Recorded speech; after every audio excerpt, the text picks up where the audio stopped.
नमस्कार फरीदाबाद, मैं सौरभ भारद्वाज और एक बार फिर व्यूअर स्टूडियो पॉडकास्ट में आप सभी का हार्दिक अभिनंदन है, स्वागत है। आज हमारे स्टूडियो पहुंचे हैं भारतीय जनता पार्टी के नए बने जिले बल्लभगढ़ के जिलाध्यक्ष हैं सोहनपाल सिंह। उनका यहाँ पधारने पर, उनका यहाँ आने पर हार्दिक अभिनंदन, स्वागत। धन्यवाद सौरभ जी। सोहनपाल जी, सबसे पहले तो बहुत बहुत बधाई। Thank you thank you. नया जिला बना और उस जिले के, बल्लभगढ़ नया जिला बना है और उस जिले के पहले अध्यक्ष भारतीय जनता पार्टी के आप चुने गए हैं, कैसा लग रहा है? मेरे लिए सौभाग्य की बात है। अभी पूरे देश भर में भारतीय जनता पार्टी का संगठन पर्व के नाते अभियान चला, जिसमें नीचे से पूरे संगठन की रचना हुई और उसमें ये सौभाग्य है कि फरीदाबाद जो एक बड़ा ज़िला है 6 विधानसभाओं का, उसको अब 2 हिस्सों में भारतीय जनता पार्टी ने अभी किया है। संगठनात्मक रूप से नया जिला बना बल्लभगढ़ और उसमें पहले जिलाध्यक्ष के नाते मुझे काम दिया है, पार्टी ने अवसर दिया है काम करने का, तो मैं बहुत सौभाग्यशाली हूँ और पार्टी के सभी बड़े नेताओं का, संगठन के लोगों का बहुत बहुत मैं उनका आभारी हूँ कि नया अवसर मुझे दिया है। अभी क्या लग रहा है, जैसे भारतीय जनता पार्टी ने तो मान लिया कि फरीदाबाद इतना बड़ा हो गया है कि अब उसे कम से कम 2 जिलों में विभाजित किए जाने की ज़रूरत है, तो क्या लग रहा है प्रशासनिक दृष्टि से भी ये ऐसा होगा? प्रशासनिक दृष्टि से धीरे धीरे देखो, हमारा लगभग अर्बन जिला फरीदाबाद था। इसको पॉपुलेशन बहुत है, यहाँ काम करने के लिए देश भर से लोग आते हैं, इसको मिनी इंडिया भी कहते हैं। तो अब लोगों को सुविधाएं मिलती रहें, तो मुझे लगता है ऐसा, मैं भी पूरे उससे तो नहीं कह सकता कि आने वाले भविष्य में प्रशासनिक जिला भी हो जाएगा।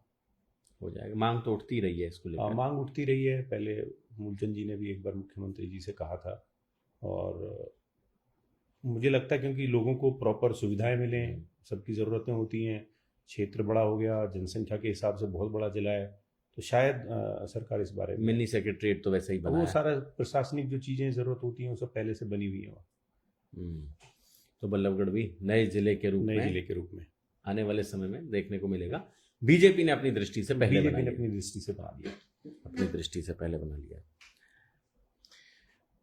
यात्रा लंबी रही, कई साल पहले ही लोग उम्मीद कर रहे थे कि सोहनपाल जी जिलाध्यक्ष हो जाएंगे।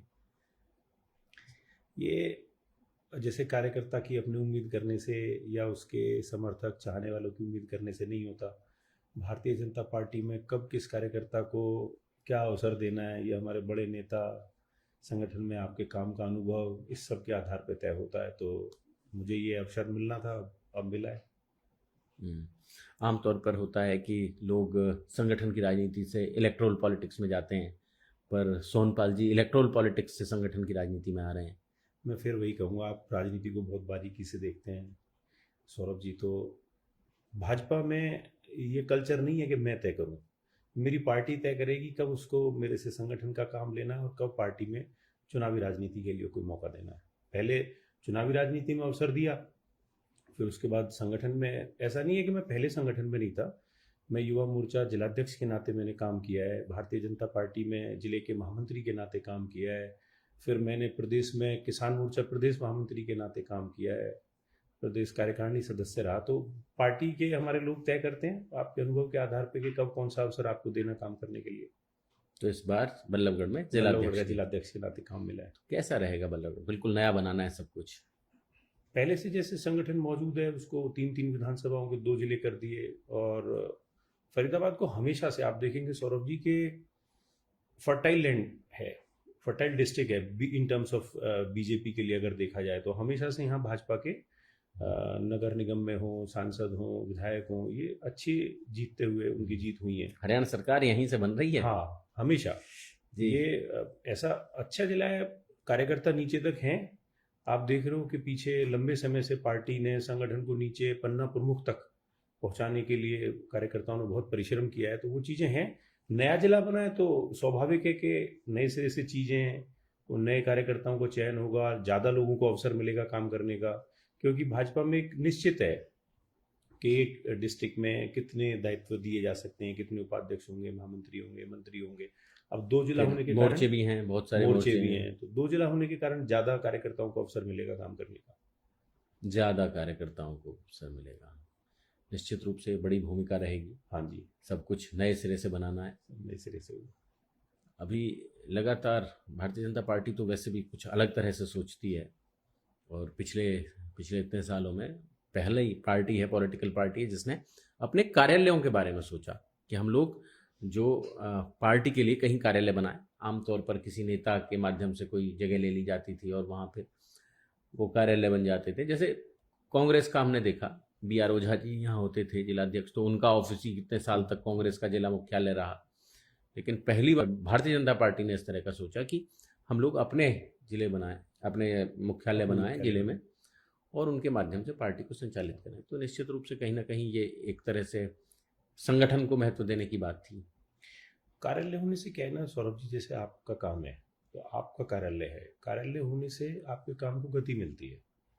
तो कार्यालय बहुत महत्वपूर्ण है। कार्यकर्ता, कार्यक्रम, कार्यालय ये कड़ी है। तो आप पार्टी ने कुछ कार्यक्रम देश भर में साल भर के पहले से तय होते हैं, और कुछ समय आधारित हर महीने, हर हफ्ते के हिसाब से भी कार्यक्रम पार्टी के आते हैं।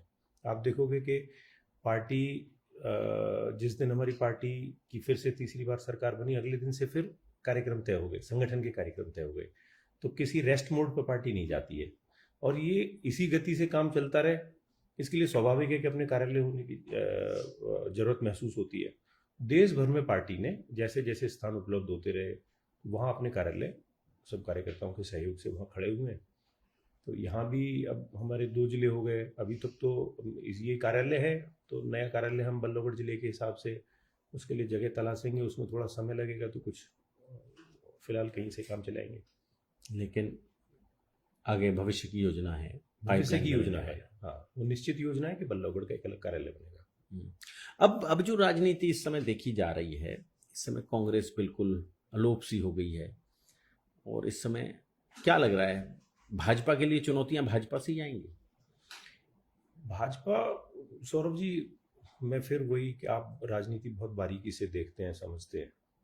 भारतीय जनता पार्टी में धीरे धीरे ये डेवलप हो गया कि हम परिवार के कल्चर में काम करते हैं, और पारिवारिक कल्चर में आप देखोगे हमारे यहाँ मुख्यमंत्री बदल दिए जाते हैं, तो कोई एक जरा सी भी कोई चू नहीं होता होती, हाँ। इफ एंड बट नहीं होता हाँ, है। उसका यही है कि एक परिवार है, उस परिवार में किस व्यक्ति को क्या अवसर देना है, सब लोग मिलके बैठ के तय करते हैं। तो ऐसा नहीं है कि हमारे यहाँ कोई चैलेंज है, वो कोई नया दल नहीं है। 1951 से चली हुई यात्रा है, जनसंघ के शुरुआत हुई, अब भारतीय जनता पार्टी दीपक से, हाँ, तो इसका नहीं दीपक है से कि कमल के फूल तक हाँ, पहुंचे हैं। अगर कुछ हमारे विचारों में बदलाव आ गया होता तो देखो कितना लंबा समय हो गया। तो इसलिए ये परिवार, एक फैमिली कल्चर है हमारी पार्टी में। यहाँ अवसर, सबको कुछ ना कुछ अवसर मिलते रहते हैं। नए लोगों को पार्टी ने मुख्यमंत्री बनाया, किसी को प्रदेश अध्यक्ष, जिलाध्यक्ष, ऐसे सबको बदल के अवसर मिलते रहते हैं। तो मुझे नहीं लगता।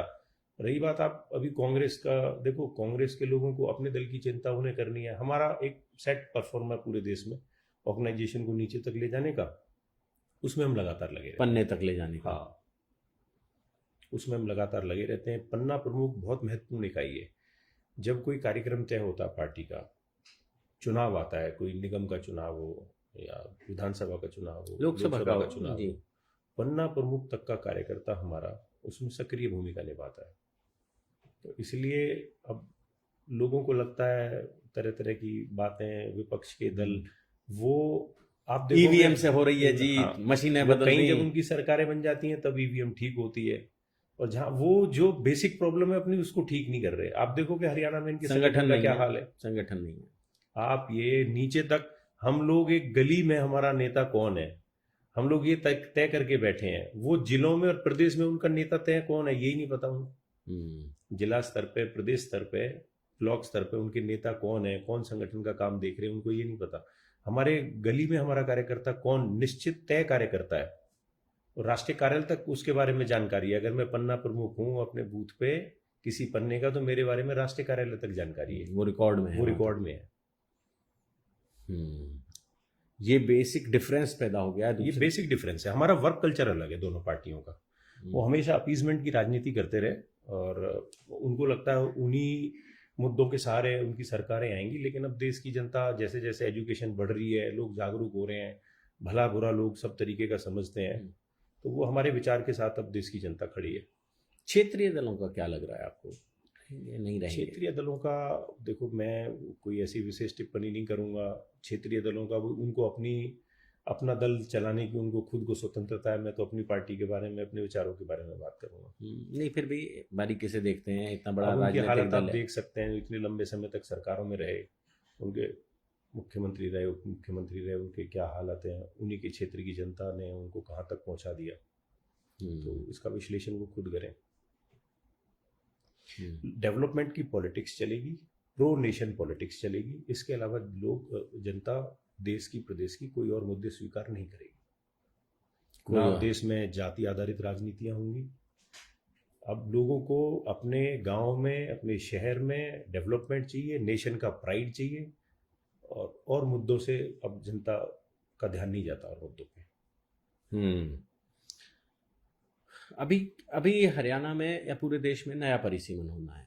नए परिसीमन के बाद हरियाणा में बहुत सारी सीटें बढ़ेंगी और दक्षिण हरियाणा में तो खास तौर से ज़्यादा सीटें आएंगी।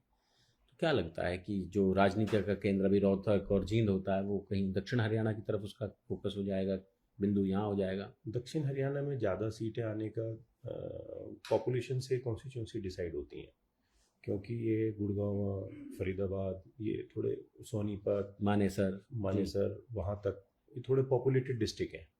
तो स्वाभाविक रूप से जनसंख्या घनत्व बढ़ गया है, जनसंख्या का डेंसिटी बढ़ गई है, तो स्वाभाविक रूप से कॉन्स्टिट्यूंसीज यहीं बढ़ेंगी। और ये हमेशा क्षेत्र बीजेपी के लिए अच्छे रहे हैं। बाकी जगह भी देखो, पूरे हरियाणा भर से हमको समर्थन मिला है, सीटें आई हैं निकल के, पूरे बहुमत की सरकार बनी है। तो ऐसा नहीं है। और बेसिक डिफरेंस ये है कि बीजेपी में कभी भी इस नज़रिए से चीज़ों को देखा ही नहीं जाता। माननीय मनोहर लाल जी ने जब वो सरकार उन्होंने बनाई 2000, तभी से खत्म कर दिया क्षेत्रवाद का, कि north Haryana, south Haryana, west Haryana, वो सब एक नज़रों से उन्होंने चीज़ों को देखा। अब कह लें, आप एक ऐसे पद पर हैं, आप ये बात कह लें, लेकिन दक्षिण हरियाणा कहीं ना कहीं इस सरकार को बनाने में महत्वपूर्ण भूमिका निभाता रहा है। 19 का चुनाव देख लें आप, 28 सीटों में से 8 सीटें केवल कांग्रेस के पास गई, 20 सीटें बीजेपी के पास हैं। इस वाले चुनाव में 2024 में बिल्कुल यही फिर रिपीट किया है। अच्छा है, तो बाकी हरियाणा भी यहाँ से सबक ले रहा है, वहाँ भी परफॉर्मेंस अच्छी हो रही है, वहाँ भी पार्टी की सीटें आई हैं, आगे और बढ़ेंगी।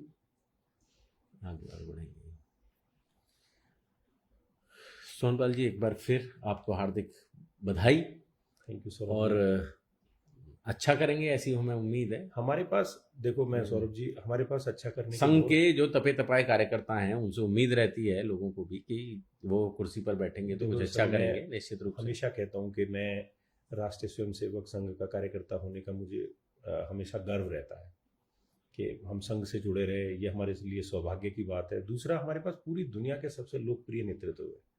आज पूरी दुनिया जिनकी बात सुनती है, पूरा देश का युवा, कोई बहुत विशेष करने की जरूरत नहीं पड़ती। लोग अपील है प्रधानमंत्री जी की, तो मोदी जी का चेहरा है हमारे पास, हमारी पार्टी की साफ सुथरी नीतियां हैं हमारे पास, डेवलपमेंट का विजन है हमारे पास, नेशन फर्स्ट की आइडियोलॉजी है हमारे पास, और राष्ट्रीय स्वयंसेवक संघ के बहुत सारे कार्यकर्ताओं में संस्कार है हमारे पास।